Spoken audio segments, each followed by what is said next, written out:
Dostlar salam, ortam layihəsi ilə qarşınızdayıq. Bu layihədə mən Zeynal ətrafımda olan maraqlı insanları dəvət edib, maraqlı mövzuları maraqlı şəkildə müzakirə etməyə çalışacağıq. Odur ki, çayınızı hazırlayın və rahat əyləşin. Bu arada nəzərinizə çatdırım ki, bu ortamda səsləndirilən fikirlər qonaqların şəxsi görüşləri və təcrübələri əsasında gəldiyi nəticələrdir.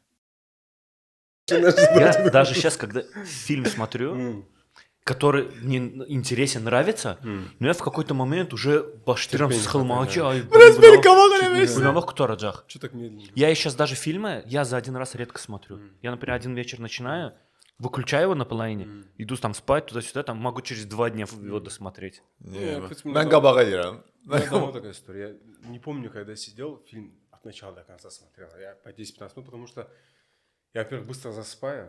А если я дома смотрел, так вот... Все? Bu uzaq deyil ki, mənim şeyim burada mikrofon. Elə uzaqdır. Biraz qabağa eləyəyim. Yəni belə oturacaqsan da. Yox, mən özümə cavab deyiləm. Belə pis çıxmasın. Nə oldu bura qədər düzəldi, ondan sonra. Heç qalanı soracağam. Belə. Eləyə bilərik. Biraz rahat oturun. Mən bu podkastdan çox baba teması gözləyirəm, sizi bilmirəm. Gülmək olar da. Ha, rahat. Sonra gedir. Bismillah. Salam aleyküm arkadaşlar. Aleyküm salam. Vaxtınızı ayırdınız. Şənbə günü səhər saat. Ay Allah. Artıq 11-ə işləyib düzdür 1 saat ki buradayam. Samir demişkən, axırıncı dəfə nə vaxt oyanmışdın sən bu vaxtı? Əskərlikdə. Dostlar, qısa olaraq kim olmusan? Doğruluğun Oydu. Qısa olaraq, yəni özünüz haqqında məlumat verəsiniz. Məsələn, mən Samir. Sayın Samir axırda bu sualı kəndi veriblər deyəsən. Ən az nəyə görə? Çünki Orada da sınmış. çox vaxt baxıram verilişlərdə mən tanıyıram da, yəni dostları da. Amma həyat yolunu bilən olmur da. Yəni qısa olaraq da qardaşlar deyir ki, məsələn mən sanki səs rejissoruyum. Amma həyat yolu haram bitirmisən, necə bitirmisən, nə etmisən, nə ilə məşğul olmusan. Vaxtımız çoxdur. Bismillah. Bir də salam. Samir Kərimov 32. Yəqin yaşım var. 32 nədir mədələrsən? 33. 4-ün içində. Allah, Doğrudan. Allah. Xahiş edirəm, 34. qonaqlar çağıranda riyazi bilişim. O 1 il pandemiyada. O sayılır. Bir də əskəri sayımı deyəsən. Hal-hazırda şirkət rəhbəriyəm. Şirkətlər demək olur. Olar. 89 taksi xidmətinin həmçində Apar şirkətinin, Velosharing şirkətinin həm təşkiçilərdənəm. Ailəliyəm. 2 uşağım var. Başqa nə istəyirsiniz? Həyat yolu. Yəni haranı bitirmisən? Harda oxumusan? İqtisad Universiteti, məktəb 160 nömrəli klassik gimnaziyanı bitirmişəm 2008-ci ildə.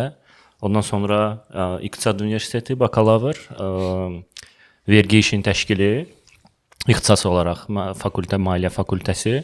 Ondan sonra MBA-yə daxil oldum. Magistratura marketinqə, ingilis dilində, amma 1 ildən sonra dayandırdım həmin təhsilimi ki, orada fayda görmədim. Çünki həmin ərəfədə artıq işləyirdim. Çünki əskərlikdən sonra. Biz əskər getdik, sonra qayıtdıq MBA oxumağa. Mən işləyirdim, işdən sonra gəldim dərslərə ancaq yatırdım. Və ya gəlmirdim ümumiyyətlə, o qədər yorğun idim. O yüzdən də gördüm ki, yəni mənə bir artıq fayda vermir. Üstəlik də ki, 2-ci il ödəmək lazım idi. Məncə oradan başlayaq. Məncə oradan, o vaxtda maliyyə durumu imkan vermirdi artıq onu ödəməyə. Həmçinin o yüzdən dayandırdım. Mənə də təsəvvür eləyin, elə bil 2-ci kursun 1-ci dərsinə gəldim, ondan sonra gəlmədim.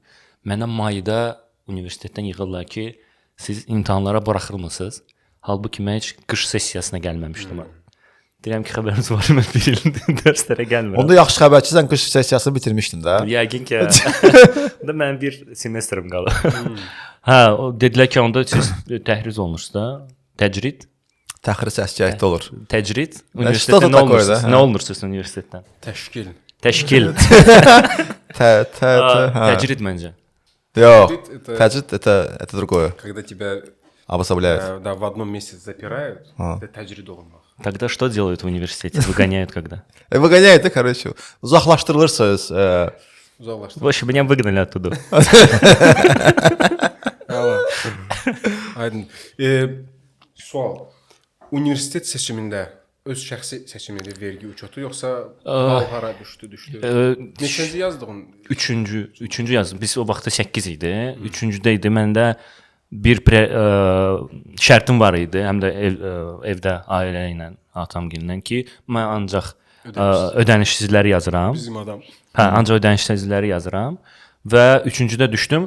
Maliyyə fakültəsini özünü istəyirdim. Maliyyə ixtisasının özünü. Birinci onu yazdım. O vaxt bizdə maliyyə krediti idi. İkinci krediti idi. Onu yazdım. Ora düşənmədim. Balı bir neçə balım çatmadı, amma vergi işinə düşdüm. Amma o vaxt hətta maliyyəçi olmaq istəyirdim. Hətta universitet vaxtı biz Vergilər Nazirliyində olan müxtəlif departamentlərində keçirdik, praktika keçirdik. İşlərim də var idi, amma işin içində olandan sonra gördüm ki, yox, bu ümumiyyətlə mənlik deyil. Hətta o vaxtı mühasibatlıq kurslarına gedirdim. IFRS, nə bilim, 1S, yəni həvəsim var idi. Bank sektoruna həvəsim var idi. Amma ondan sonra hiss elədim ki, yox, bu sektor ümumiyyətlə mənlik deyil və s. Amma gələcək həyatımda ümumiyyətlə maliyyə ixtisası mənə çox dəstək oldu. Çünki maliyyə savadı, hə, demirəm ki, belə böyükdür, kifayət qədər. Minimal lazım olan səviyyədə kifayət qədər var. O mənə işdə ümumiyyətlə çox dəstək olur bu günə qədər. Amma iş özü olaraq gördüm ki, yox, mənlik deyil və mən marketinq sahəsində öz fəaliyyətimi davam etdirdim. Bu mövzuya qayıdaraq. Xahiş. Torul, həyat yolu haran bitirmisən, hardan başlamısan? Mən Toğrul, məktəbi Gəncədə oxumuşam. 4 nömrəli məktəbi bitirmişəm. Gəncənin ən məşhur məktəblərindən biridir. O gün də 20 il sonra ilk dəfə məktəbimə getmişdim. Bina belə dəyişib, yəni hər şey qoyaq, bina belə dəyişib. Otdum orada. Sonra Bakı dövlətə girmişəm. Bakı dövlət beynəlxalq münasibətləri bitirmişəm. Öz ixtisasım, öz istəyimlə olub. Hansı ağıldan ora girmişəm bilmirəm. İlk yazdığıma girmişəm, pulsuz qəbul olmuşam. Peşman deyiləm, prosta mən ara diplomatiyada o qədər uyğun olmayan ixtisasdır mənə. Yəni mən dilimi ağzımda tuta bilməyən insan diplomat lazımdır. Yaxşı olmamışam. Sonra da nə bilim insan inkişaf sahəsində işləyirəm. İşləmişəm də, nətərsə elə qismətlə gəlib ora düşüb. Təhsil onunla bitmədi də, düzdürmü? Yox, ondan sonra da getdim Amerikada oxudum. İxtisasım elə işçilərin təsiri və inkişafı oldu. Magistratura. Magistr təhsili Fulbright proqramını oxudum Bowling Green Universitetində. Sonra qayıtdım bura. Hələ ki buradayam. Hə, yəni insan sahəsində, insanların inkişaf sahəsində işləyirəm. Son 5 il məşğul agentlikdə işlədim. Fevral ayında oradan uzaqlaşdım və indi öz şirkətimdə işləyirəm. Yəni təlimlər, mental consulting, yəni insanın həyatına müsbət təsir verəcək biz ona intervention deyirik də, müdaxilələrlə məşğulam, yaxşı mənada. Belə də, yəni Gözəl. Əla. Allah bərəkət versin. Bizə belə qayıdıb o şirkətin köməkçi işləyirəm. Baş direktorun köməkçi. Müşavir. O bir də misal var idi. Mən də siz deyir qeyd eləmisiniz ki, departament rəhbərisiniz, amma sizin departamentdə bir nəfər işçi var. O da siz. Düzdür bəli. Mən o qədər də asan kadr deyiləm.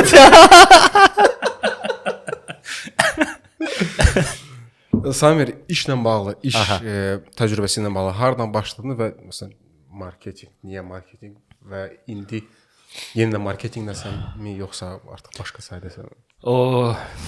Ümumiyyətlə mən universitetin birinci kursundan işləməyə başladım. O vaxt atamın bir tipografiya şirkəti var idi. Elə ilk kursdan orada başladım. Müəyyən gündəlik xərcləri bu formada alırdım artıq evdən. Hardasa 1-2 il orada işləmişəm. Yəni çox vacib bir qeyd üzr istəyirəm ki, artıq birinci kursdan işləməyə başlamısan. Hə. Aydın məsələdir ki, rəsmi bir iş deyildi və s. Qazanmağa başlamısan. Bəli. Əsas məsələ o idi ki, elə belə atam mənə o pulu verməsin ki, nəyəsə görə versin, az da olsa, çox da olsa. Əlbəttə elədiyim işə görə daha çox pul verirdi, çünki oğluyam, amma ən azı özümü belə bir bəraət qazandırırdım ki, nəsə bir iş görürəm orada. Orada da hər şeydə fəhləlikdən tutmuş, nə bilim, atnisi prinisi bir iş idi məndə. Ondan sonra da hardasa bir müddət, hardasa 3-cü kursda bir pauza verdim özümə. Aslında ki, həmin ərəfədə o dediyim o mühasibatlıq kursu və s. özümü görürdüm maliyyədə və istirdim özümü o sahədə inkişaf elətdirim. Bir müddət sonra gördüm ki, mənlik deyil. 4-cü kursda da keçəndə bir elan gördüm. iş elanı baxırdım ki, yayı boş keçirtməyim deyə nə edeyim və bir praktika var idi, marketinq araşdırmaları şirkəti. Amma həqiqətən o elana qədər marketinqlə olan şeydir. Ümumiyyətlə o zarafat və marketdə işləmədi. Həqiqətən o bili o səviyyədə idi məndə, həqiqətən. Getdim görüşə, orada da bir bəxtim gətirdi. O biri namizədi seçmişdilər. Hansı səbəbdən o son məqamda imtina elədi, məni çağırdılar. Həyatda olan bəxtim. Və ondan sonra o Gürcüstan şirkəti idi, yerli şirkət deyildi və o müəyyən bir artıq mənə bir daha başqa bir baxış bucağı verdi ümumiyyətlə biznesə. Çünki onların baxış bucağı biznesə, iş aparmağı tam fərqlidir. Çox böyük dəstək verirdilər. Yəni halbuki mən praktikant idim və 3 ay pulsuz işlədim orada. Ondan sonra mənim dərslərim başlayırdı. Mənə hətta təklif edildilər ki, dərslərdən sonra gəl və 200 manat maaş yazmışdılar mənə ki, tək işləyəsən. Dedim ki, əsgərliyə gedəcəm. Dedilər, amma bir il ərzində artıq işin içindəsən, bizə dəstək ola bilərsən. Mən də məmnuniyyətlə razı oldum buna. Marketinq və araşdırmalar. Marketinq araşdırmaları şirkəti, bəli. O ümumiyyətlə, yəni əgər qulaq asanlardan kimsə özünü marketinq sahəsində görürsə və o özdə o inkişaf elətdirmək istəyirsə, mütləq o marketinq araşdırmalarından başlasın. Çünki o marketinqin ilk görülən işlərdən və sütunlardan biridir. Orada bütün onun кейslərini görürsən, hər şeyini görürsən, analizin, araşdırmasının, sorğuların və s. Mənə çox dəstək oldu və mənə marketinq sevgisi oradan yarandı. Təsəvvürləyin, direktor Gürcüstandan gəlirdi, kitablar alıb verirdi mənə ki, oxu, özünü inkişaf elətdir. Və belə yarandı. Sonra əsgərlikdən qayıdandan sonra dedim ki, mən ancaq özümü bu sahədə görürəm və həyatım belə davam elədi marketinq sahəsində hardasa. Ondan sonra 2019-cu ilə qədər müxtəlif şirkətlərdə bu vəzifədə çalışmışam. O cümlədən artıq 189 indi işlədiyim şirkətdə 15-ci ildən işləyirdim orada. Artıq 10 ildə işləyirsən, hə? Hə, bu 10-cu ilimdə artıq və 19-dan bəri orada artıq icraçı direktor vəzifəsində çalışıram. Gözəl. Toğrul. Sırf işlə bağlı. Hardan başladın? Sonunda siz gedin, mən səhərə kimi danışacağam. Yəni mən biz razılaşdıq ki, burada söyüş olmayacaqdı. Amma fikrimi fransız ifadə etməliyəm. Deməli, mən məşğul olmadığım iş olmayıb da. Yəni Samir misal üçün marketdə işləyib, sonra marketdən çıxıb zarafat edirəm. Amma məndə ümumiyyətlə nə bilim bax, deyim də, bax Atnisə Prinsi söhbəti 2-3 il universitet vaxtları olubdu. Hansı sahədir? Qeyri-hökumət təşkilatları. Mən elə bir AYC təşkilatına qoşuldum və həyatımı dəyişən məqamlardan biri oydu. Sonra gördüm ki, mənki elə əsgərliyə getdim, gəldim, gördüm ki, elə mənki odur. Qeyri-hökumət təşkilatlarında işlədim. Sonra kommersiya təhsil sahəsinə keçdim. Yəni bizim bildiyimiz kurs sahəsinə keçdim. Sonra Headway var idi. Headway hələ BLBS-də hardakı Tamerlanla falan tanış olduq. BLBS-də işlədim. Oral marketinq, mən də marketinq sahəsində işləmişəm. Dəxilsiz. Mənə dəxilsizsə yox. Sonra Elə mənə də. Sonra nə oldu? Sonra getdim 4 ay bir dənə dövlət qurumunda işlədim. 4-5 ay dövlət qurumunda işlədim. Sonra bir marketinq agencyada işlədim. Sonra Allahım. Sən neçə yaşın var belə? 36.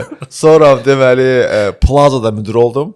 Və yox 45-də bir şey. Plazada müdür oldum.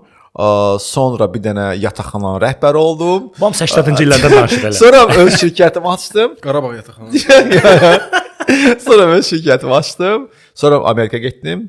Prosesdə evləndim. Sonra qayıtdım, yenə commercial education sahəsində işlədim. Sonra 5 il məşğulda işləmişəm. 5 il. 5 il oldu. Yes. 5 il az qaldı da şeydir. Dedilər 5 il olmasın, yaxşı olmayacaq da. Amma ki şeydir, 5 il olmamışdı. 4 il yarım falan oldu hardasa da. İndi də yəni ümumi olaraq amma son 10 ilə baxanda iş yerlərim dəyişsə belə mənim məşğul olduğum insan elə bir ya paralel ya əsas işim təlim olubdu. İndi də məsəl üçün öz təlim şirkətim var və təlimlərlə falan məşğulam. Yəni yenə məsələn business development manager kimi çalışdığım yerdə belə mənim qıraqda təlim həvəsim var idi də. Məsəl üçün o baxımdan biraz mənim elə bir özümü tanımağım və qərar verməyim vaxt apardı. Elə insanlar var ki, onlar xoşbəxtlər. Məsəl üçün Samir Кейsi ki, mən marketinqlə məşğulam. Amma mən bundan da məşğul oldum və bundan da məşğul oldum. O biz sən də yaxşı, o sevmədiyim insanla yaşasan, amma kiməsə xoşun gəldi. Mənim karyeram elə olub da, məsəl üçün məşğul olmuşam, düşmüşəm ki, bu olub da, amma əslində mənim marağım buraydı. Son 5 ildə dedim ki, yox da, mənim sahəm elə budur. Mən o təxsis işlərlə məşğul olmayacağam. nasqidəcə söhbətlərlə məşğul olmayacağam. Və məşğul olduğum indi insan sahəsidir. İndi bilmirəm full time harasa işləyəcəm bundan sonra yoxsa yox, amma məşğul olacağım sahə dəqiq LZ-dir. Yəni learning and development. Neçə yaşdan etibarən başlamısan işləməyə? Pullu yoxsa pulsuz? Hər ikisi problem. Pulsuz neçədən başlamısan? 18 Pullu keçən ildən başladı. 19 yaşından pulsuz işləmişəm. Amma QT-də də işləyəndə də orada bir şey olurdu da. Yəni nəsə verirdilər ki, başını qatdı, ölmə, yerdə yıxılma. Amma belə full time işləməyə başlamışam, pullu full time əsgərdən sonra. Amma kasıb könüllü full time işləmişəm şeydən 3-cü kursdan. 3-cü kursdan. O vaxtda kimdə axtarışdaydım. Mən məsələn axtarırdım da ki, niyə edeyim? Yəni başa düşdüm ki, universitet təhsili mənə onu vermir də yəni də. 2-ci kursdan könüllü falan oldum. 3-cü kursdan AYC-yə qoşuldum. AYC-nin idarəçinin üzvü oldum. Sonra 2 dəfə prezident seçildim orada. Sonra əsgər getdim. Mən nəyə görə bu sualları verirəm? Çünki mən Əsgərlə prezident kimi getdin də sən. Ələkbərov, yanıma. Xeyri yoxdur orada. nəyə görə soruşuram? Mən müşahidə elədiyim odur ki, hal-hazırda ola bilsin ki, gənclərdə ola bilsin ki, məndə subyektiv müşahidədir. Amma sanki bu işləməklə bağlı biraz plankalar çox yüksəkdir. Yəni hər işin altına girmirlər və yaxud baxırsan ki, adamın 20 neçə yaşı vardı artıq, amma hələ də işə başlamayıb. Yəni bildiyin pulsuz olsun, pul olsun fərqi yox. Ümumiyyətlə işləmir də. Yəni sanki nəyisə gözləyir.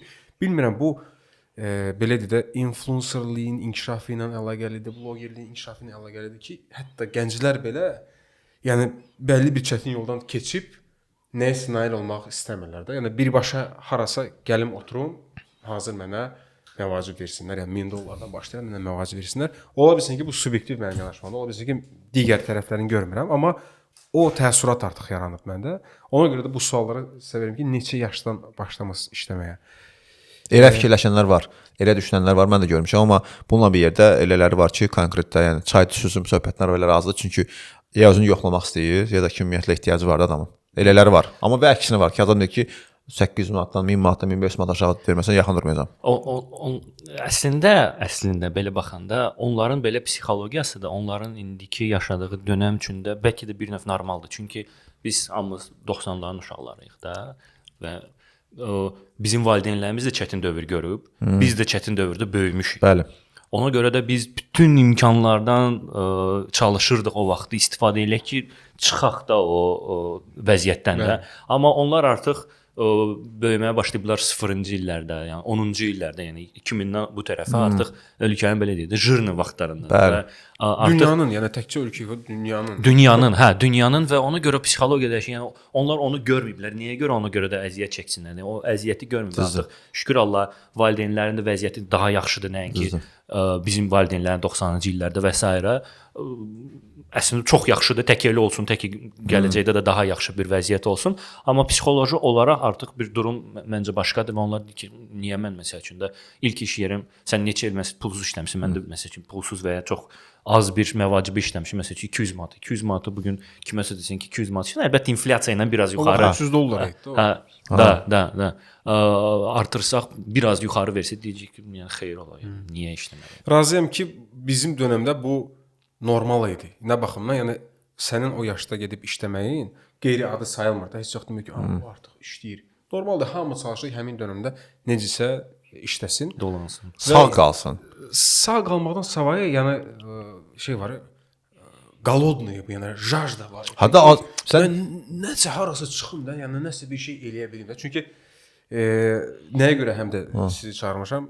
Əsas sual. Nəhayət başa düşdük də biz niyə çağırıb. İkimiz də belə idi, ustada. Sərdən başımızı qatır. Yəni ki, dayısız və yaxud hansısa xüsusi şeysiz filan seçməkiniz hər hansısa bir nailiyyətlər qazanmış ətrafında olan adamlardan birisiz, ikisisiz. Birisiz. İkimizdən birisiz. O cəhətində ki, bəlkə də bu təcrübəni bölüşmək, paylaşmaq lazımdır ki, onu görən hər hansısa bir gənc, hansı ki, aldanıb müasir bu trendlərə, tendensiyalara da bu tərəfi də görsün ki, heç də yəni təkcə o ssenari deyil də, bu ssenari də var. Yəni çalışa da bilərsən, işləyə, pulsuz da işləyə və bu normaldır.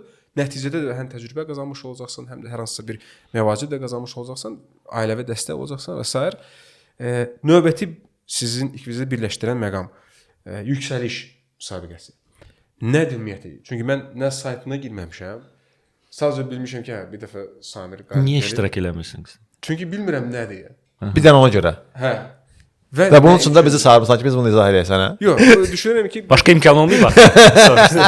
ola bilsin ki, kimsə izləyənlərdən kimsə həvəslənər, bunun faydasını görür və iştirak eləyər. Həm Samir, həm Toğrul ikisi də fərqli-fərqli illərdə qalib gəliblər də bu müsabiqəyə. Nə müsabiqəsidir bu və məqsəd nədir və nə qazandınız o, nə əldə etdiniz? By the way, yaxşı xəbər odur ki, bu ayın 10-na kimi yayımlansa, qeydiyyat 10-na kimidir. Aprel 10-na kimi qeydiyyatdır. Mümkünatı yoxdur. Hə, onda söhbət öldü. Amma yəni, Qeydiyyat artıq dayandı, siz çatdırmadınız. Oruz bəlkə bu hissəni ancaq paylaşar. Teaser kimi paylaşar. Aha. Nədir yüksəliş? O, Toğrul, haycan. xahiş edirəm. Loru dildə, yəni belə məni başa düş. Mən başa düşürəm. Yüksəliş nədir yoxsa biz nə qazanmışıq? Bunlar fərqli suallar. Birinci nədir? Yüksəliş nədir? Yüksəliş insan belə deyək də intellektual bir yarışdır belə deyək, yaxşı mənada.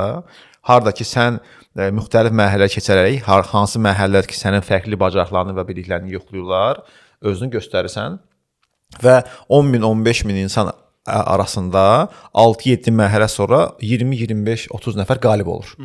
Yəni bunlar fərqli mərhələlərdir. Məsəl üçün birinci dünya görüşü başlayırsa, sonra məntiqdir, idarəçilik bacarıqlardır, sonra da yumşaq bacarıqlar yoxlanılır, fərqli formatlarda yoxlanılır. Nəticə etibarilə sən həm özünü daha yaxşı qiymətləndirmə imkanı əldə edirsən, həm də ki çox yaxşı əlaqələr əldə edirsən. Plus imkan olanda 20 mində qabağa düşürsən. Bəli, əsas məqam. Onu sonra deyər Sarax. Yəni burada əlavə ediləsi çox şey yoxdur. Həqiqətən yarışdır. Mən də ona elə yarış kimi başlayırdım. Həqiqətən onu reklamı görəndə dərhal getdim, qeydiyyatdan keçdim. Heç bilmədim sonra nə olacaq və s. içində nə olacaq, necə keçəcək və s. Məndə o daxili o yarışda iştirak, hardasa qalib olmaq ruhu var məsəl üçün də. O da uzun müddət sönmüşdü. Hə, həqiqətən. Çünki məsəl üçün də son elə belə ruh universitet vaxtı idi ki, elə biz bir yerdə o basketbol komandasında oynayırdıq və s. finala da çıxmışdıq. Bakı dövlətə uduzmuşduq orada. O ruh var idi məndə həmişə. Ondan sonra iş həyatı, ailə həyatı biraz sənin fokusun dəyişir. Bu da prinsip məncə normaldır. Amma ondan sonra o elanı gördüm. Gördüm ki, daxildə o qığılcım qalıb məndə. Hə. Dedim ki, iştirak eləyim. Özümə maraqlı idi ki, hə, həqiqətən o paslanmışam yoxsa yox, iştirak edə bilərəm və nə əldə edə bilərəm. Bilmirdim ki, qazanacağam, qazanmayacağam, nə qədər iştirakçı olacaq və s. Sadəcə o yarış sözünü, müsabiqə sözünü gördüm deyə iştirak elədim. Amma ondan sonra həqiqi o Toğrulun dediyi kimi orada həm o dünya görüşü yoxlanışı, yaxşı əlaqələrin qurulması, həm iştirakçıların arasında bu günə qədər artıq 100-ə yaxın bir qalib var. Yes. Bir community yaradılıb bizdə artıq. Hərəsi müxtəlif vəzifələrdə, müxtəlif biznes sahibləri var, özəl sektor, dövlət sektoru və başa düşürsən ki, artıq o vaxt məsəl üçün də atalarda görürdük ki, filan yerdə tanışı var, filan yerdə tanışı var. İndi biz artıq o yaşa gəlirik ki, bizim də artıq hər yerdə tanışlarımız olmalıdır ki, çünki bütün işlər elə tanışlarla düzgün kommunikasiyadan keçir, yaxşı mənada. Sözün yaxşı mənasında. Və artıq bunun bəhrəsini görməyə başlayırıq artıq. İndilərdə məsəl üçün fikirləşsən, filan şey nə edeyim? Akas filan yerdə tanışımız var. Məsələn filan kəs. Məsələn. Toğrul. Belə bir məsələ var. Hə, belə bir məsələ var. Necə dəstək ola bilər? Problem yox. Tuk.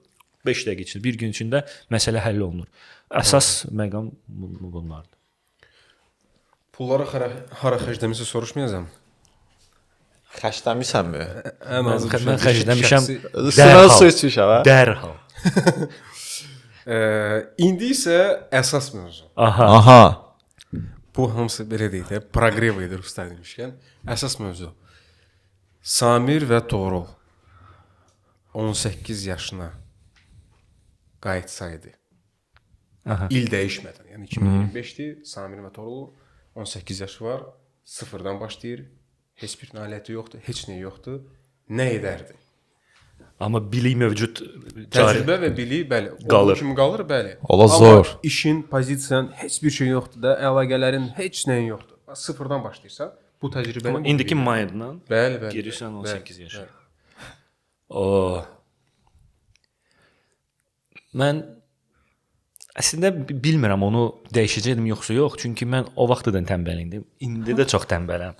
Ki deyim ki, İndi sadəcə o vaxtı bilmirdim ki, tənbəlimdir. Bilirəm ki, Qəbul edirəm. qabulamışam. Qabulamışam ki, Tənbəl. tənbələm. Bilmirəm, ola bilsin bəlkə o vaxtda enerji falan daha böyükdür və s. O indiki bilim ki, sən tənbəl eləsən falan şeylərə nail ola bilməyəcək. Çünki bilirəm, dəqiq bilirəm ki, indi hər şey aydındır, Allahın işidir, Allahın ruzisidir. Hərənin öz ruzisi var və s. o öz yerində. Amma biz də bir səy göstərməlidir. Ola bilsin ki, daha çox səy göstərsəydim, amma daha çox nail olmayacaqdım, amma ən azı səy göstərməli idim və bir çox məqamlarda, hansıda ki göstərməmişəm. Düşünürəm ki, o istiqamətlərdə bəzi məqamlarda o tənbəlliyi aradan qaldırıb və çalışardım ki, aradan qaldırım. Əla. Birinci növbədə tənbəlliyin qarşısını almağa cəhd eləyərdim. Bəli.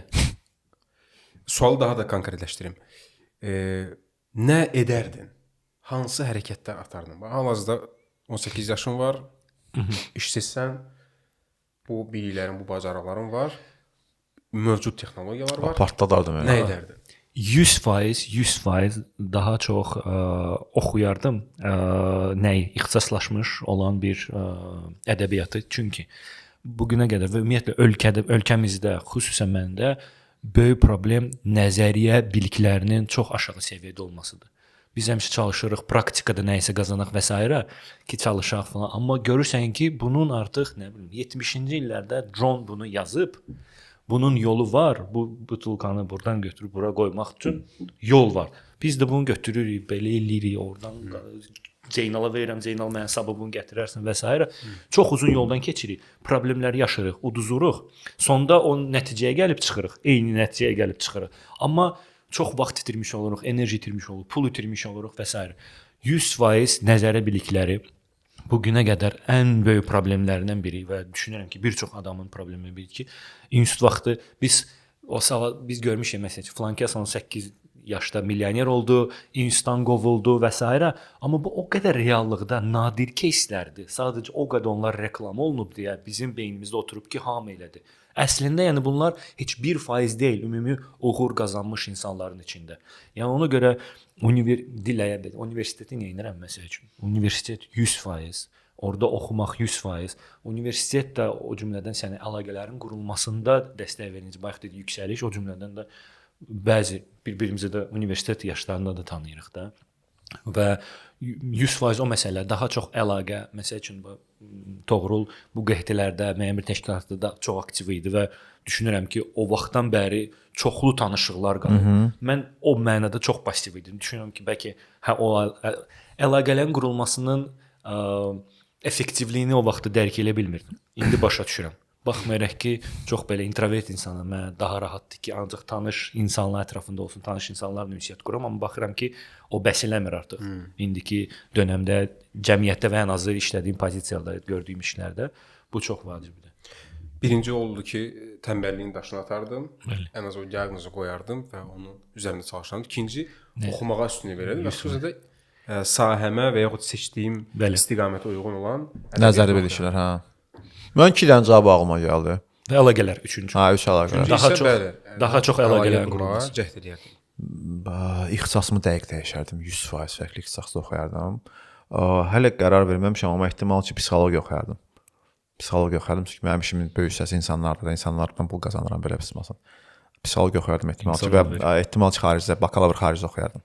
Necə nətər bilmirəm amma atama inanıram. Bakalavrı xaricdə oxuyardım. Hə. Yəni Türkiyə olsun fərqi yoxdur yəni. Amma xaricdə oxumaq çox qəşəng üstünlük verir məncə. 2 dənə şey ağlıma gəldi. Çünki mən onsuz da bir də ilk 2 il daha çox universitetə fokus olmuşdum. Onda bir xeyir olmadı. Bəlkə onu dəyişərdim, birbaşa işə başlardım. Birinci kursdan pullu işə başlardım məncə. Fərqi yoxdur marketdə satçı ola bilərsən, ofisiant ola bilərsən. Heç bir kassir ola, heç bir fərqi yoxdur da. Yəni 3 dənə şey. Daha tez işə başlayardım. Azərbaycanda qalası olsaydım, ixtisasımı dəyişərdim. Ehtimal ki, psixologiya oxuyardım. Bir də ki, xaricdə oxuyardım. Bakalavr xaricdə oxuyardım imkan daxilində. Əla. Ağlıma nəsə başqa bir şey gəldimi? Ki, məsələn, 18 yaşda olsam hal-hazırda nə edərdim? Yox, məsəl üçün də mən bilmirəm ixtisasımı dəyişərdim yoxsa. Çünki bayaq dedim, maliyyə ixtisası baxmayaraq ki, mənə uyğun deyildi, amma mənim bir maliyyə bilikləri mənə həyatımda kömək olur. Bilmirəm, xaricdə açığı heç vaxt məndə belə Bəs olmayıb. olmayıb, hə, ki, xaricdə oxuyum və s. Bu günlərdə də əladır. Kimdə imkan var 100% eləməlidir. Məndə sadəcə o Tənbəllik. Zərurət görürsən. Tənbəllikdirmi? Tənbəllik. O zaman ikinci sual. Aha. 18 yaşına qayıtsaydın, Hə. qayıdırsan indi belə də keçmişə. Təbii ki, bu mümkün deyil, amma nəzəri olaraq da belə təsəvvürlü. Nələri etməzdin? Nələr etməzdim. Bundan öncə Mən bilirəm. danışdıq ki, Mən cavab verə bilərəm. Qoca Samir biraz fikirləşdin. Rusların bir yaxşı sözü var, raspolyatsa. Çox parçalanırmışam mən. Ümumiyyətlə mən düşünürəm ki, mən kimi belə də hər şey marağı olan, mən lübaznaçil insanım, hər şey maraq. Hər şey çox şey marağım var. Bizim problemimiz fokus problemi olub. Yəni bugünkü nəslin problemi fokusdur. Mən bugünkü nəsil deyiləm, amma mənim fokus problemim var da, dağılma problemi var, fokusun dağılma problemi var. Çox belə dəxilsiz söhbətlərdən biraz daha çox uzaq oluram. Mən elə ki, mən yes mənəm də, və yaxud yes mən idim. Nə təklif edər? Davay, 100%. Mən də Qaqan ölməyib ki. Qaqan ölməlidir, bəziləri Qaqan ölməlidir. Söhbətə yaxın durmalı deyil. Qaqan o sən deyilsən də. Qaqan ağırır. Hə, elə Qaqan işlərə verdi. Qaqan bəziləri başa düşməlidir ki, Qaqan sən bütün işlərlə məşğul olmalı deyilsən də. Könüllülüyü biraz daha azaldardım. Dediyim kimi də və daha belə fokuslu fəaliyyət göstərdim. Düzdür, bu mənə bu gün misal üçün mən bu gün hansı bir misal üçün marketinqdə, tutaq ki, hansı bir dizaynerlə işləyirəmsə, marketinq specialistlə işləyirəmsə, HR-la söhbətim varsa, mən onların işini bəzilərdə onlardan daha yaxşı bilirəm, çünki mən bu işlə məşğul olmuşam. Amma ki, hər şey bilmək şərt deyil də. Bu gün mən sahibkaramsa və yaxud da bir rəhbərəmsə hardasa işləyəndə, bu mənə çox üstün verir. Çünki adam mənə fırlada bilmir, yalan danışa bilmir. Çünki deyirəm ki, mən bunu bilirəm də, burada budur, burada da budur. Amma ki, hər şey bilmək şərt deyil də. Ondan sonra ixtisaslaşıb bir istiqamət üzrə getsən, məncə daha yaxşı olardı. Qısa olaraq belə. yəni yeri gəlmişkən belə deyək də suala cavab verəndən sonra yenə də bu mövzu haqqında düşünə bilərsən. Şərt ki, ilahda binansin deyəsiniz də. Yəni, ola bilsin ki, Hə, mən hələ ki ağlıma gələn odur ki, parçalanmazdım. parçalanma daha çox fokuslu şəkildə iş görərdim. Hə. Samir, nə etməzdin? Bu konkret cavab da ola bilər ki, məsələn, filan məndə vərdiş olmuşdu da, Allaha şükür ondan qurtulmuşam, ona qayıtmazdım, məsəl üçün deyirəm də. Bu konkret cavab da ola bilər. O yox, açığı belə cavabım yoxdur açığı. Sərdən deyəndə elə Toğrul danışanda da çalışırdım, fikirləşim, nə etməzdim. Məndə elə sadəcə o tənbəllik ki var, o tənbəllik çalışırdım etməzdim. Yəni o vaxtının boş sərfiyyatı da, yəni ki, çalışardım onu necəsə doldurum. Bayaq da dedim ki, nə ilə doldurardım. Məsələn, mən nə edərdim? Məsələ odur mənim. Sorry, düşünürəm. səsli şey gəldi. Xahiş edirəm. Peşəkar idmanla məşğul olardım. Yəni nə baxımdan? Şərt deyil ki, gedib dünya çempionu olasan. Amma məşğul olmuşdum, hə? Curling məsəl üçün. Niyə belə? Curling. Mən 100% idmanla məşğul. Ölkədə bir nömrə olmaq üçün. Hə, elə idman çəkəndə heç kim yoxdur. O departament müdiri kimi. İdmanla məşğul olardım. Çünki bax oxumaq belə məsəl üçün at kimi oxumuşam da, yəni sən universitetdə də, qıraqda da, yəni mən kitaba həmişə marağım olub da. Amma ki mən düşünürəm ki, idman çox vacibdir. Yəni o düzgün vərdiş prizmasından baxanda, davamiyyət prizmasından baxanda məncə peşəkar idman çox vacib. Peşəkar dediyim yəni ki, yəni sadəcə fitnessdən kifayətlənmə də. Yəni fitness o gün də Cəlal danışmışdı. Fitness okey, amma fitness yaxşı yoldaşı deyil bir məndən sonra. Fitness ümumiyyətlə idman deyil. Hə. Nədir bəs? Fitness fizkulturadır, bədən tərbiyəsidir. Hə, bədən tərbiyəsi. İdman deyil. Çünki idmanda sənin hansısa keyfiyyətlərin müqayisə olunur. İştirakçılar bu idman növündə hər hansı bir keyfiyyətlərini müqayisə edirlər. Like sayı salmır. Instagramda like sayı. Yox. Dəqiqlik, dözümlülük, güc və s. Fitness isə gözəllikdir. Yəni gözəllik yarışıdır belə deyək. O cəhətdə o idman sayılırmı, sayılmır? Məncə onu sadəcə bədən tərbiyəsidir.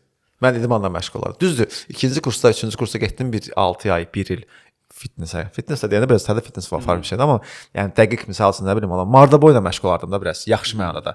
Yəni hansısa bir kontakt idman. Hə, idman növündə məşğul olardım elə. Mən bəzi sizin sözlərinizdə bəzi zarafatlar gəlir. Qorxuram Allah deməyə. Demək, zarafat eləmək olarmı? Zarafat eləyə bilərik mi? Uşaqdan aşağı deyilsə. Risk elə bilmirəm. Sən yoxlasaq baş Mən kəsəcək. məsələn nə fikirləşirəm arada? Həmin o gənc vaxtımda mən kinolara baxmazdım. Mənasız kinolara, məsələn, Marvel-a baxmazdım. Mən o iynəyə özümü otuzdurmazdım. Yanda da bir yerdə getmişdik. Onu deyirəm. Avengers, birinci Avengers. Mən baxmazdım ona. Nəyə görə? Çünki İndi sən başa düşürsən ki, bu nə qədər boş vaxt sərfiyatıdır da. Bu sənə ancaq şey verir də belə. Misal üçün onu deyirəm. Onu tutam ki, şeylə əvəzləyəm. Bax sən dedin kitab oxumanı əvəz eləyərdim. Məncə bu əvəz etmə mənə görə əvəz etmə olmamalıdır. Bu da olmalıdır, bu da olmalıdır. Ola bilsin, məsəl üçün də biz belə deyək də, burdan da ağıllı da olmaq istəyirəm, mütləq oxumaq və s. Yəni ki, yox, vaxtın əyləncəli, sənin üçün maraqlı keçirməyin də çox vacibdir. Məsəl üçün də mən baxardım, bu günə qədər də baxıram və düşünürəm ki, mən əgər bundan həzz alıramsa və istirahət edirəmsə bundan düşünürəm ki, hə, eləməliyəm. O demək, əgər mən deyirəm ki, məsələn, daha çox oxumalıyam, sırf özümdən danışıram. O demək deyil ki, mən digərlərdən imtina eləməliyəm. Sadəcə müəyyən bir artıq vaxtımı düzgün idarə edib buna da vaxt sərf eləməliyəm. Prioritet buna da vaxt sərf eləməliyəm. Və yaxud ki, həmin o əyləncə eyni qaydada mən demirəm ki, ümumiyyətlə əylənməzdim. Əyləncənin formatını dəyişərdim. Məsələn, atçılıq. Mən fikirləşdim ki, mən niyə tələbə vaxtı onun dadına baxmamışam da? Demirsən adrenalin, demirsən. Yemək baxmağım. Yemək məsələn. Amma yox, at dedim, atın dadına baxmaq dedim, mən yemək ağlıma gəlir. Məndə bir ya video, ya şəkil var. Zeynal'la Zaqatalıda idik. Aha. At sürü. Bir dənə yıxıldı. O videosu var. Ya şəkildə, ya videoda. Məsələn, baba ya yıxılmışdı. yıxılan zaman şəkil. Yaxşı da. Ya video var. Baxaram sən. İndiyana kimi xatırladım ki, atın o vaxtdan travma qalıb adamda. Psixoloji. Ona görə yaxındıramsan. Atı yıxıbsan ona görə. O artıq 4-cü kurs idi zədə. Deyəsən. Deyəsən. Və o cəhətdən dedim ki, bu şeylərdən bəlkə də uzaqlardım. Başqa nəsə bir ağlıma gəldimi ki, nə etməzdim və yaxud nə edərdim. Və yaxud ola bilsin ki, bax indiki ağılla fikirləşirsən ki, indi hər ikimiz də biznes sahəsindəsə hər halda fikirləşirsən ki, bax vaxtım, enerjim olsaydı, indiki bu qayğılarım olmasaydı, 18 yaşlı olsaydım, bu sahəyə girərdim. Məsələn, mən deyirəm ki, süni intellekti mən boş vaxtım olsa, A'dan Z-yə kimi oturub onu öyrənirəm. Çünki indi şeydir də o. Mən bir iki dənə şey danışmaq istəyirəm buna bağlı. Birincisi sən dedin, yaxşı yadıma düşdü. Ehtimal satış sahəsində yoxlayardım 100%. Satışda işləyərdim 100%. Satış məncə hər insan, sən böyüyəcək insan, rəhbər və ya sahibçi olacaq insan mütləq satışa bilməlidir. Bu bir. Süni zəkədə bir dənə hekayə danışmaq istəyirəm. Keçən Malaziyada bir konfransdayıq. Bir xanım çıxış edir. Hindistandandır, Microsoftda işləyir. Bir hicablı xanımdır. Nəsə söhbət ixtisas seçimindən düşdü. Dedi ki, mən oğlumun ixtisas seçimindən sizə danışmaq istəyirəm. Bir 10 il əvvəldir. Oğlum yaxınlaşdı, mən musiqi sahəsində işləmək istəyirəm. Ha, dedik, musiqi nədir? Quran çıxartdıq, sünnət çıxartdıq, hədis çıxartdıq ki, olmaz da. Dedi, yox, hadi kim olacaqsan, deyir, olmayacaqsan. Deyir, oğluma məcburən qoydum ki, 10-15 il əvvəl ki, sən süni intellekt oxuyacaqsan. Nəsə deyir, oğluma sağollaşdıq, oğlum Amerikada oxudu, o sağollaşanda mən ağladı, ehtimal ki, düşündü ki, inşallah mən də səni görməyəcəm. Amma oğlum bu gün deyir, çox xoşbəxtdir. Çünki oğlum bu gün autizmi olan uşaqların yazılımında olan uşaqların yazılan oyunların şeyində productionda məşğul olur və çox xoşbəxt çünki yaxşı pul qazanır da. O da xanımın dediyi əslində bizim normal karyera məsləhətlərinin dediyin tam tərsidir ki, valideyn müdaxilə eləməli deyil. Burada nəyə ki valideyn müdaxilə edir? Valideyn burada konkret əlini stoluna vurur ki, budur da, bu olacaqdır. Ona görə süni zəka bizim, yəni amma o xanım onu niyə çünki bilir? Çünki o sahənin adamı idi. Amma biz 10 il əvvəl dedik, süni zəka deyəndə sünni maksimum danışa bilərdik. Sünni sözü tanışı desə, sünni deyəndə nə deyə bilər? Sünni ot örtüyü bilirdik. Futbol oynayırdıq. Biz sünni zəka deyəndə ümumiyyətlə məncə anlayış yanılmırdı bizdə. O vaxt o söz yox idi. Zəka da yox idi bizdə. Yəni sünni zəka deyəndə o gəlmir də bizə. Sən cavab vermədin, nə aramızdır? Yox, yenə tənbəllik. Məsələn, bax görürsən ki, bax enerjim, vaxtım, gücüm olsa, qayğılarım falan olmasa, bu sahəyə girərdim. Babatda pul var da o sahədə və yaxud babat sahədən asılı olmayaraq mən belə deyirəm, ən çox hörmət etdiyim adamlar qrupu belə deyildi, sahibkarlardır. Hansı ki özləri bir iş yaradırlar, iş yerləri açırlar və s. özləri pul qazanırlar. Yəni maaşlı işçilərə sırf sahibkarlar. Və baxmayaraq ki, o universitet vaxtında o var idi istək. Amma o istəyi axıra qədər özümdə şey eləmədim. Baxmayaraq ki, mənim atam elə demək olar maaşlı işdə işləmir. Belə həmişə öz biznesi olub, fərqli sahələrdə, dediyim tipografiyası var idi, şəxsi və s. Amma nədənsə o mənə ötürmədi o bilikləri, o biznesin sevdasını ki, sən də bu yolla get. Əksinə mənə deyirlər, oxu, universitet və s. Mən bu tərzdə böyümüşəm. Amma universitet vaxtı məsəl üçün dostlarla bir ay yayda işləmişik, çayxana işlədik, 1-2 həftə işlədik, sonra obyekt yəsi ilə nəsə mübahisəmiz düşdü, çıxdıq oradan və s. Var idi o istək. Düşünürəm ki, indiki artıq bilimlə, indiki artıq o ki danadım biraz o məsələni. Düşünürəm ki, daha çox cəhd eləyərdim. Uğursuz uğurlu olmasını yenə bilmirəm nə olacaqdı. Zaten onsuz da 10 gördüyünüz işdən 9 uğursuz olur, biri uğurlu olur. Ola bilsin eyni şey orada da olardı. Amma daha çox ona da vaxt ayırardım, çalışardım ki, belə deyək də şəxsi nəsə bir iş qurum. Təkcə maaşlı iş olmasın deyə. Amma ondan sonra əsgərdən qayıdandan sonra yenə də bir neçə cəhdim olmuşdu. Çox kiçik bir cəhdlər idi. O cəhdlərdən biri, biz əsgərdən təzə qayıtmışdıq. Mən Bakseldə işləyirdim. Sən də deyəsən ST-də işləyirdin də o vaxt. Nəsə eləmək istəyir, qaynatmaq istəyir, eləyək. Gəl bir də catering açaq da.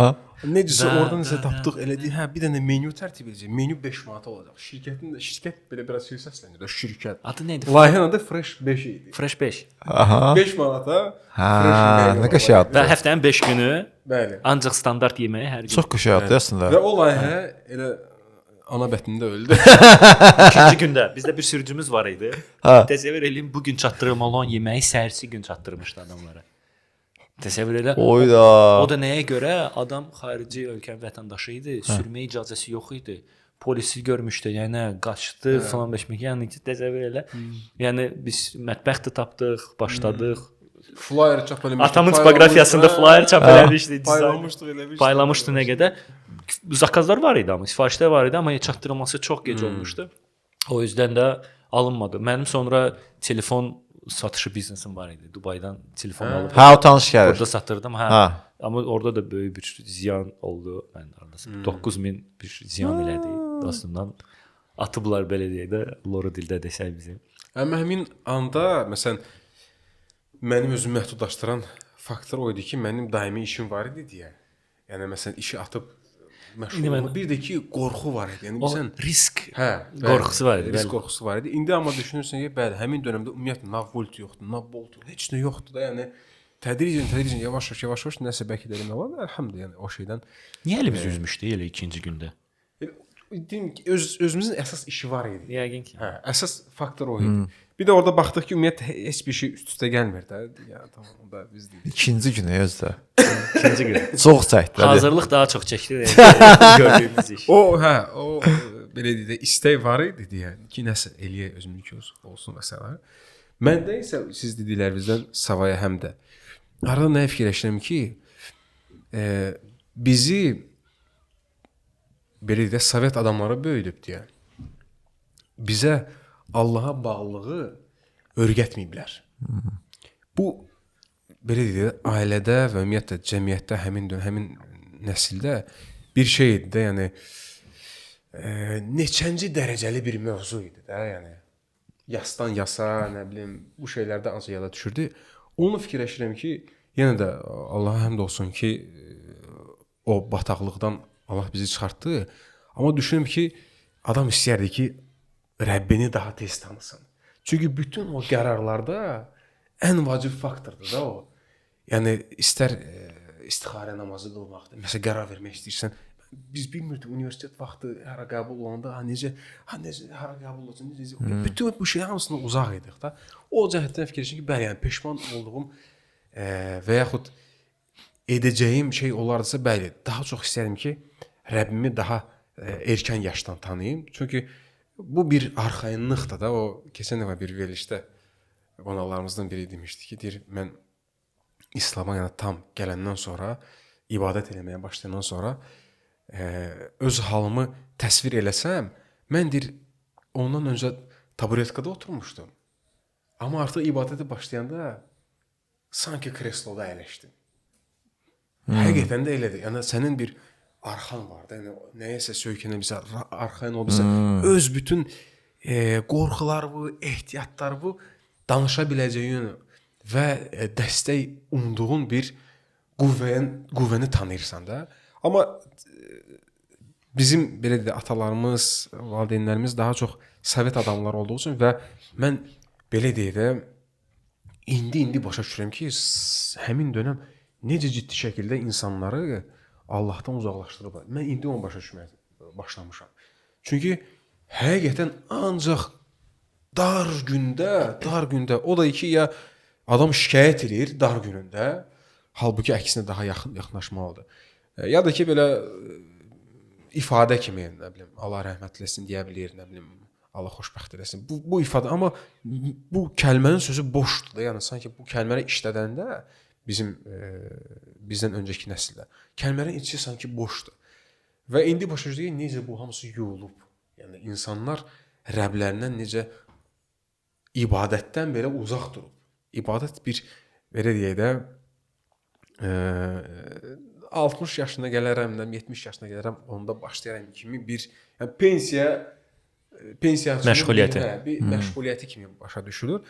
O cəhətdən biraz peşmanlıq var və düşünürəm ki, siz də bir əyani sübutsunuz ki, bir gəncin inkişafında, hər hansı bir nailiyyət qazanmasında inanc faktoru, iman faktoru yalnız və yalnız səni qüvvətləndirən bir faktordur. Bəzən deyirlər ki, səni deyir inkişaf eləməyə qoymur və yaxud limitləyir. Amma həqiqətənmi limitləyir? Mən düşünürəm ki, limitləyir, amma nədən limitləyir? Mənfi şeylərdən səni limitləyir. Hara ki, sən girməyin sənə heç bir cəhətdən, nə dünyəvi baxımdan, nədir ki, axirət baxımdan, yəni sənin orada faydan yoxdur, o cəhətdən səni limitləyə bilir. Bəli, və bu normaldır.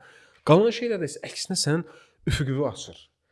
Həm düşünmə baxımından da, yəni sən başa düşürsən ki, mən bir müsəlman olaraq təkcə ölkədən ibarət deyiləm də, yəni İndoneziyadan tutmuş, İspaniyaya qədər hamısı bunlar müsəlmanlardır da, üfüqünü açır. Təhsil baxımından hətta nə edə bilirsən, digər variantları nəzərdən keçirə bilirsən. Bizdə adın təhsil deyəndə Avropa, Türkiyə fikirləşilir. Amma Malayziyası ola bilər, nə bilim, yaxın şərq ölkələrində tam ki, Qətərdə universitetlər və normal universitetlərdə belə baxırsan, o da bir növ sənin üfüqünü açır. Nə düşünürsünüz bu mövzu haqqında? Yəni bir gəncin inanclı olması onun inkişafına maneədirmi? Orada bir məsələ var. Əlbəttə, ideal mühitdə 100% sənə kömək olur. 100% bir mənalı olaraq da. Üstəlik ki, biz demək olar eyni vaxtda plus minus istifadə başlamışdıq. İkinci kurs idi. İkinci kursun axırı məndə idi. İkinci kursuna, məndə də ortaları idi. Orada səndə ətrafda olan mühit və belə deyək də nastavnik nə deyirlər? Mentor. O olması sənin müəllim, bəli, müəllim bir yön göstərməsi. Çünki mən siz də yəqin görmüsünüz də o faktor, din, inanc faktor adamı kosmosa aparır, bəzi adamları müəyyən bir əks tərəfə əksinə aparır. Yəni o ətraf mühit, o oxuduğu məsəl üçün məqamlar, oxuduğu adamları və olan ətraf mühit və s. elə adamlar var ki, ailədən uzaqlaşır. Halbuki İslamda bir mənalı olaraq əks bir məsələ olmalıdır. Daha rəhimli, daha bağlı olmalısan.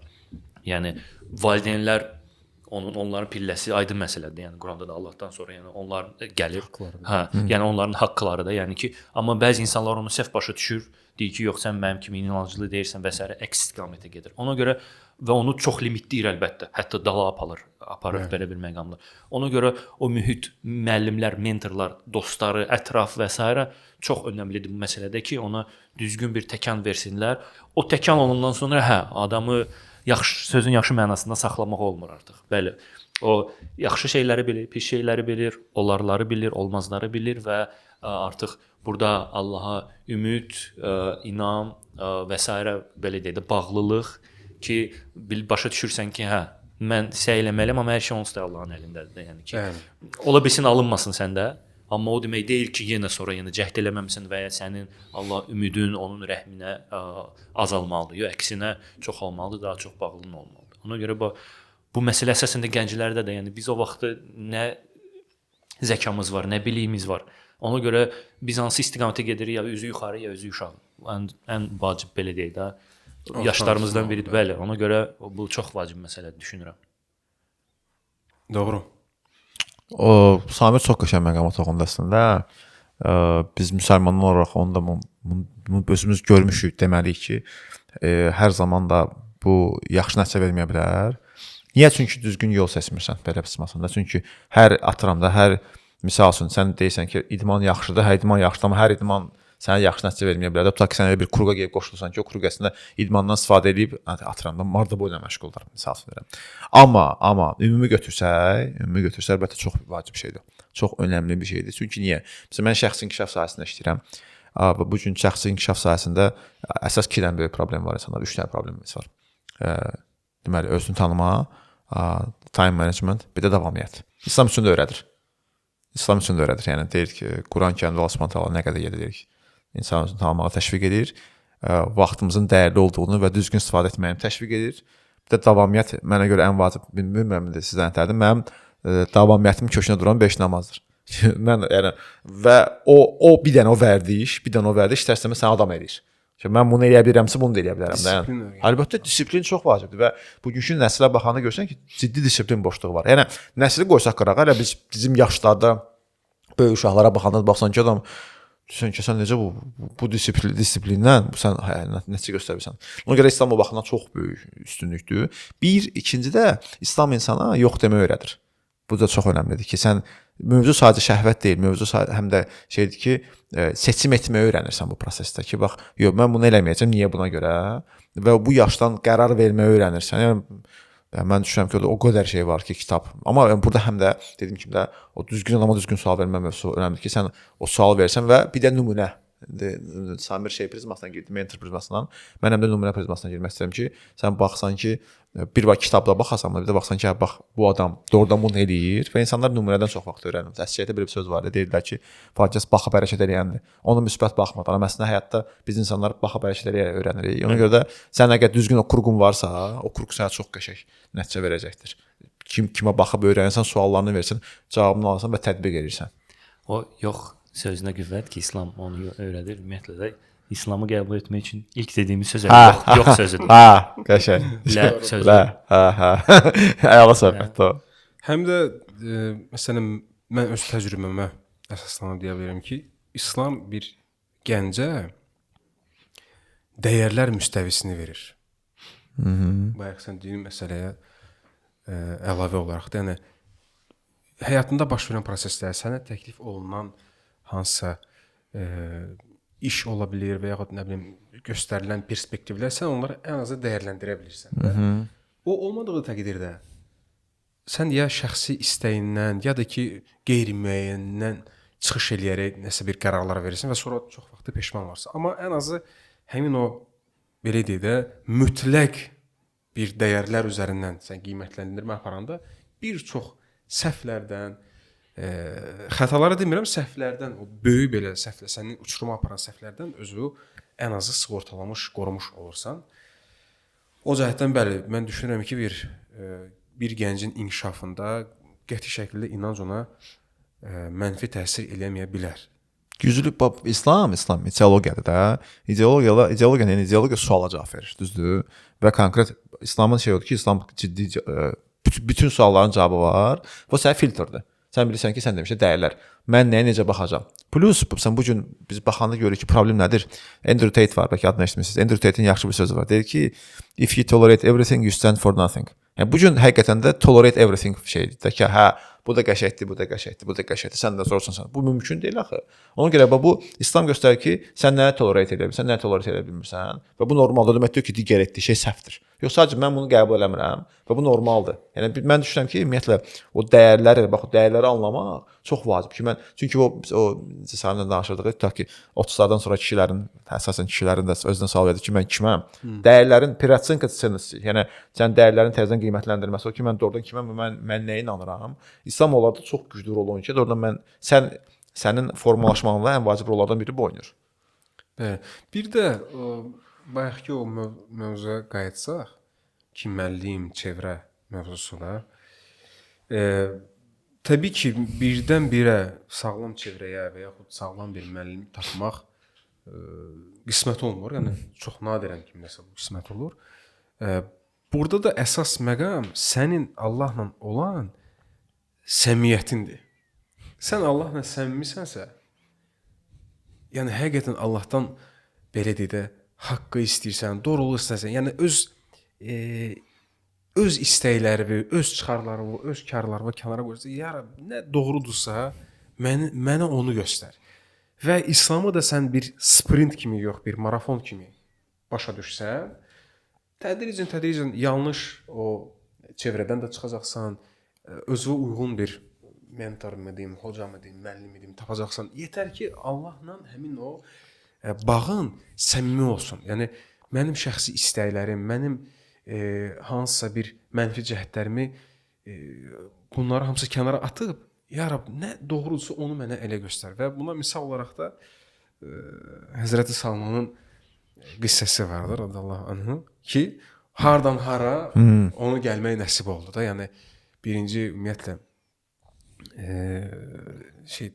neydi o? Şamanizm nəsə belə bir непонятно.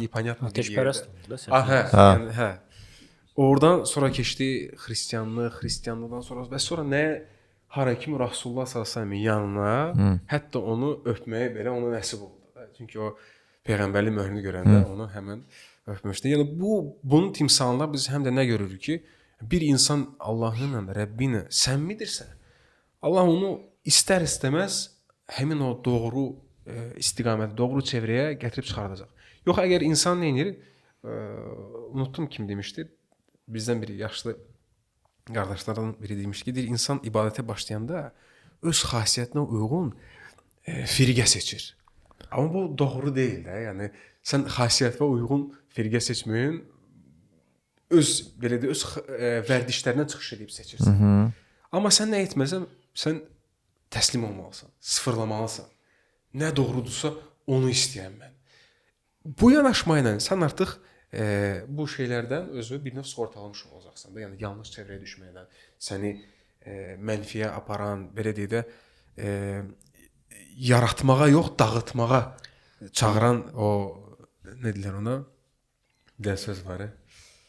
Biri var konstruktiv, destruktiv qüvvələrdən özünü qorumuş. Amma onu 17 yaşda, 18 yaşda başa düşmək də çox çətindir. Yəni özünü təsəvvür elə o yaşda. Yəni ki Marvel və İslam. Səmimiyyət mövzusunda, yəni Allahla səmimi olmaq mövzusunda, yəni burada yaş məsələsi o dərəcədə şey deyil də. Məncə o yaşda insanlar daha təkəbbürlü, özünü daha ağıllı, təsdiq eləmək məcburiyyətinə sal. O vaxt özünü təsdiq eləyirsən, fikirləşdin ki, mən hamıdan yaxşı bilirəm. Özümüzdən də götürək. Yaşlılarımız, valideynlərimiz bizə nəsə deyir, belə eləmə, belə edək, sən bilmirsən, sən qocasan, mən bilirəm. Yenə də o şeyə gəldim ki, amma sən öz Rəbbinlə səmimi olanda, tutam ki, sən getdin hardasa o təkəbbürlüyü göstərdin, bilərəkdən yox, bilməyərəkdən. Amma Rəbbinlə səmimi olanda həmin o ibadət vaxtı istiğfar edirsən. Ya Rəbb, bunu mən Samir prosta dedi ki, yəni 18 yaşda bu çox çətin bir şeydir. Razıyam. Yəni onsuz da bu mövzuda yəni çətin və yaxud asan bir şey yoxdur. Amma səmimi olduğun təqdirdə, yəni biz həm də Ramazandan nəyi çıxarmış oluruq? Məsələn, mən özüm Ramazanda nəyi çıxarmış oluram ki, sanki imanın bir yenilənir. Sanki Allaha daha çox yaxın olsan, bağlanırsan da. Bu belə deyək, bir ildən növbəti ilə bizdə bir tendensiya olaraq yəni inkişaf etməlidir. O cəhətdən də mən özümə indi danışsaydım, 18 yaşlı birisinin danışsam, deyərdim ki, Rəbbindən daha çox səmimi ol. Yəni sənin öz istəklərin, sənin öz fikirlərin, insanların sənin haqqında olan fikri və s. baxır, bunlara hamısı çalış kənara qoy. Daha çox Rəbbinə yönəl. Yəni bu səni həm Allahın qarşısında sənin belə deyə də halını daha çox yüksəldir. Həm də istər-istəməz insanların qarşısında. Ola bilsin ki, ilkin mərhələdə bu belə olmasın. İnsanlar həmin dövrdə, ilkin dövrdə səni dışlasında türklədirmişkən, amma 2 ildən, 3 ildən sonra onun sən bəhrəsini görə bilirsən. Ona görə də mən özümə hal-hazırda tövsiyə etmək kimi bir şeyim olsaydı, 18 yaşlı Zeynala deyərdim ki, daha çox səmimi ol. Yəni Rəbbindən daha çox səmimi ol. Prinsipi əlavələriniz varsa, Xeyr. Mən əlavə deyəndə qardaş öz podkastımda mən eşitdiyim ən yaxşı cümlələrdən biri Samirin sonda dediyi cümlədir. Onu çox yerdə istifadə edirəm. Bax indi siz danışdıqca da bəlkə görünəcək yoxsa yox indi. Oruzdan asılıdır. Mən çox düşüncələrə getdim çünki siz danışdıqca fikirləşirdim də. Bu səmimiyyət baxımından onun əksi nədir? Səmimi olmayan halda qeyri-səmimiyyət və ya yalandır da. Biz çalışmalıyıq ki, bu prosesdə özümüzə minimum yalan danışaq həqiqətən və xüsusən də biz dindən danışırıqsa biz dinin orada ən qorxduğumuz şey nədir? Riyakarlıqdır da. Biz nə isə onun üçün edirik. Məsələn, mən siz danışanda ağlıma bir sual, özümə bir sual verdim. Aldığım cavab məni qane eləmədi. Dedim, bu səmimi deyil. Yəni yox, bu cavab məni sevindirmədi. Amma bununla belə dedim ki, yox, aldığım cavab səhv cavabdır. Mən bunu dəyişməliyəm. Niyə bu cavabı aldım ki mən? Ona görə də bizi dinləyənlərə də tövsiyəm odur ki, məsələn, bu ortam podkastında düşdüyün ortamda çalış ki, özün olasan və özünə xəyanət eləməsən. Çünki sən özünə xəyanət elədikcə sən artıq sənin kimliyin dəyişir və bu istər-istəməz sənin heç vaxt xoşbəxt edə bilməz. Doğru. Sən demişdin o sözləri. Bəli. O biraz daha qısa demişdi. Mən bunu biraz çox üzərində düşünmüşəm. Sən necə demişdin onu? Yadında deyil. Demişdi ki, çalışın ki, baxarsın. demişdi ki, çalışın ki, özünüzə yalan danışmayın. Doğru. Belə deyil. Orada məsələ idi ki, ən çox yalanı elə özümüzə danışırıq. Və ən böyük məsələmiz ki, o özümüzə yalan danışmayıq. Çünki biz özümüzü bir gün zənn edirik və istəyirik ki, biz digərlərin gözündə və əsas odur ki, öz gözümüzdə belə görsəni, amma həqiqi olaraq elə deyilik. Və onu qəbullanandan sonra, onu başa düşəndən sonra artıq sənin o dünya baxışın, hər baxışın 180 dərəcə dəyişir. 360 dərəcə dəyişməsin. Əsasən. Allah razı qalsın. Təşəkkür edirəm. Çox sağ olun. Təşəkkürlər. Görüşənədək. Все, можно дальше ролягать. Allah razı olsun. Təşəkkür edirəm. Bu mikrofonlar sərbəstdir. Ürəyiniz nə vaxt hansı mövzunu müzakirə etmək istəyirsə. İndi bu düyün görüşə, danışaq, təşkilləyə, müzakirəyə hazırlıqlı formada eləyə bilər. Bu gün mən özüm mövzunu demədim ki, səmimi olsun podkastımız. Нормально получилось? Хорошо получилось, да.